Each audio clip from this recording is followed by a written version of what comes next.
ब्रेकनंतर स्वागत आणि आता थेट जाऊयात केंद्रीय अर्थमंत्री निर्मला सीतारमण यांच्या पत्रकार परिषदेत। तो कोविड प्रभावित क्षेत्रों के लिए, सेक्टर्स के लिए 1,01,000 करोड़ रुपए की क्रेडिट गारंटी योजना लेकर आए हैं और हेल्थ सेक्टर जो है विशेष तौर पर इस पर बल दिया गया। 50,000 करोड़ रुपए इसके लिए रखा गया है और प्रमुखता से उन क्षेत्रों के लिए जहां पर स्वास्थ्य की सुविधाएं उस स्तर पर नहीं पहुंच पाई थी, अनडिजर्व्ड एरियाज जो थे, उनको मद्देनज़र, उनको ध्यान में रखकर उस उद्देश्य के साथ कि चिकित्सा के आधारभूत ढांचे के विस्तारीकरण के लिए इस पैसे का इस्तेमाल किया जाएगा।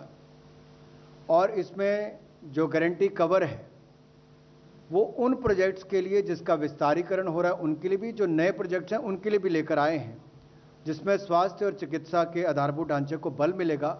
लेकिन ये 8 महानगरों के अलावा जितने क्षेत्र हैं उसके लिए दिया जाएगा। इसमें गारंटी की कवरेज जो है वो 50% विस्तार वाले प्रोजेक्ट्स के लिए होगी और 75% नए प्रोजेक्ट्स के लिए होगी। जो आकांक्षी जिले हैं हमारे, उनमें भी गारंटी की कवरेज जो है वो 75% रहेगी, चाहे विस्तारीकरण के लिए हो या नए प्रोजेक्ट्स के लिए हो। तो एस्पिरेशनल डिस्ट्रिक्ट्स में 75% गारंटी कवर रहेगा, नए प्रोजेक्ट्स के लिए भी और विस्तारीकरण वाले प्रोजेक्ट्स के लिए भी। जबकि 8 महानगर के अलावा जो बाकी रह गए हैं उनमें विस्तार के लिए 50% और नए प्रोजेक्ट्स के लिए 75% गारंटी कवर रहेगा। मैक्सिमम ऋण इसमें 100 करोड़ तक का मिल पाएगा और गारंटी की अवधि 3 वर्ष तक की रहेगी। इंटरेस्ट रेट जो है इसको सीमा इसकी लगाई गई है 7.95%, जो मार्केट से बहुत कम भी है। और इसके अलावा इसकी गारंटी जो है वो national credit guarantee trust company देगी। जो बाकी के सेक्टर्स हैं हेल्थ सेक्टर के अलावा, उनके लिए 60,000 करोड़ रुपए का इसमें प्रावधान किया गया है और उसमें इंटरेस्ट कैप जो है वो 8.25% सालाना रहेगी। इसकी जो डिटेल्स हैं आपको बाद में बता दी जाएंगी। और जो बगैर गारंटी के जो नॉर्मल इंटरेस्ट है वो लगभग 10 से 11% रहेगा। We now move to the additional 1.5 lakh crore for emergency credit guarantee scheme. You know, it was announced during the Atmanirbhar package announcements in May 2020. At that time, we had said it will be up to 3 lakh crores, of which 2.69 lakh crores have already been dispersed through the ECGLS 1, 2, and 3, in which, you know, first we covered the MSMEs, then we also included some other sectors. And the third one also brought in hospitality and others. And as a result of which 2.69 crores have already been utilized. The rest will also be available for people to utilize it. Now we are enlarging the scope of the ECGLS itself, where it was up to 3 lakh crore. Now we are bringing in another 1.5 lakh crore under the emergency credit line guarantee scheme. Now here, sector-wise details will be given sooner based on the evolving needs, and the overall cap for admissible guarantee has been raised to 4.5 lakh crores.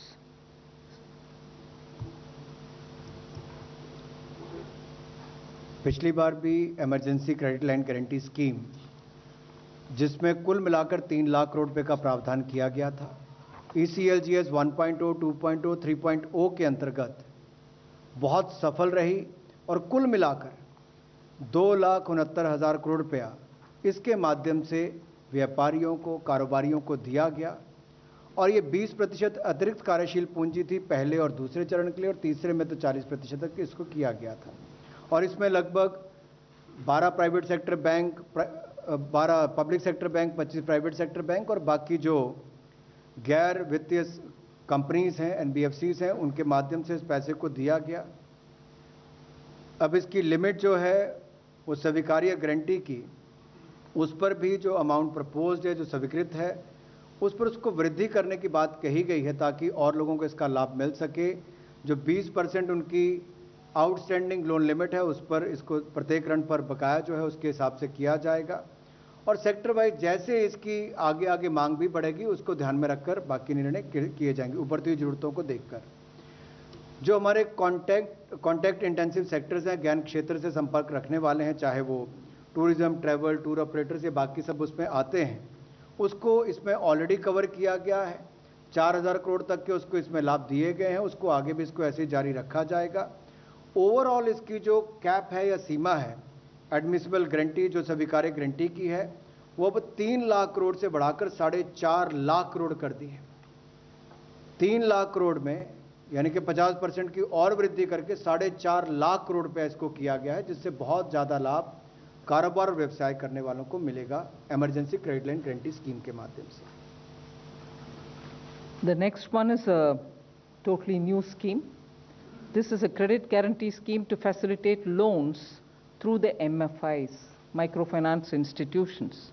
We aim to reach out to 25 lakh persons who are absolutely smallest borrowers from the MFI, and this would be a maximum loan of 1.25 lakhs to an individual, and the rate will be at least 2% below the maximum rate which is prescribed by the RBI. So the focus of this will be on new lending and not on repayment of old loans. Clearly, all kinds of stressed accounts can also benefit from it, and that is why we have mentioned that all defaulters also, so long as they are 89 days or less, meaning if the default is only within the 89 days, even they get covered, which means only the NPAs will not be covered, stressed will also be covered. Now, this entire scheme will be till 31st March 2020 or till such a time the 7,500 crores of guarantee which is getting issued is exhausted. Either this or that, whichever is the earliest.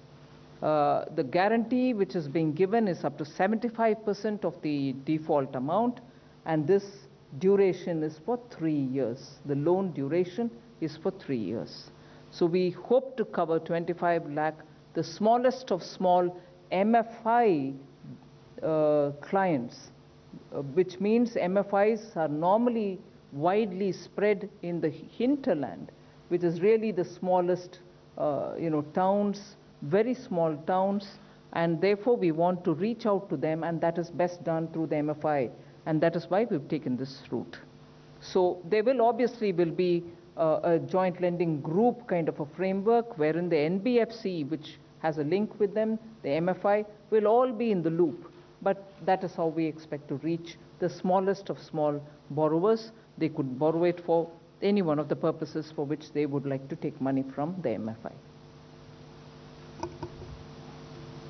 Credit guarantee scheme ये बिल्कुल नई योजना आपके बीच में लेकर आए हैं, जिसमें इसमें क्रेडिट गारंटी स्कीम के माध्यम से 25 लाख लोगों को इसका लाभ मिलेगा और ये माइक्रो फाइनेंस इंस्टीट्यूशंस के माध्यम से इसको दिया जाएगा। 1.25 लाख रुपए तक का ऋण इसमें मिल सकता है और लगभग 25 लाख जो छोटे कर्जदाता हैं, उधारकर्ता हैं, उनको इसका लाभ मिलेगा।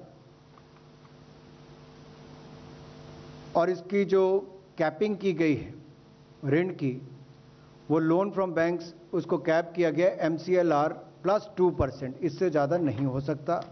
RBI की गाइडलाइंस जो निर्धारित हैं उसके अनुसार ही इंटरेस्ट रेट 2% कम होगा, मैक्सिमम प्रिस्क्राइब रेट से कम होगा, निर्धारित रेट से 2% कम होगा, तो इससे भी उधारकर्ताओं को लाभ मिलेगा।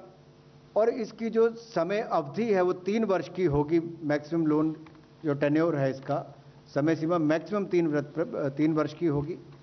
और 80% सहायता जो है वो माइक्रो फाइनेंस इंस्टीट्यूशंस को वृद्धिशील उधार देने के लिए करनी पड़ेगी, इंक्रीमेंटल लेंडिंग के लिए करनी पड़ेगी, ये उसमें कहा गया है।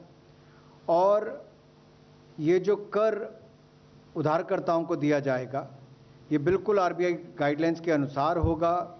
जैसे लेंडर्स के लिए जो गाइडलाइंस है, बोरोवर्स के लिए जो गाइडलाइन है JLG के अंतर्गत भी, और सीलिंग भी जो हाउस होल्ड पर है उसको भी इनकम, डेट और ये सारी बातें ध्यान में रखकर किया जाएगा। पात्र कौन हो सकते हैं, ये एक बड़ा महत्वपूर्ण यहाँ पर है।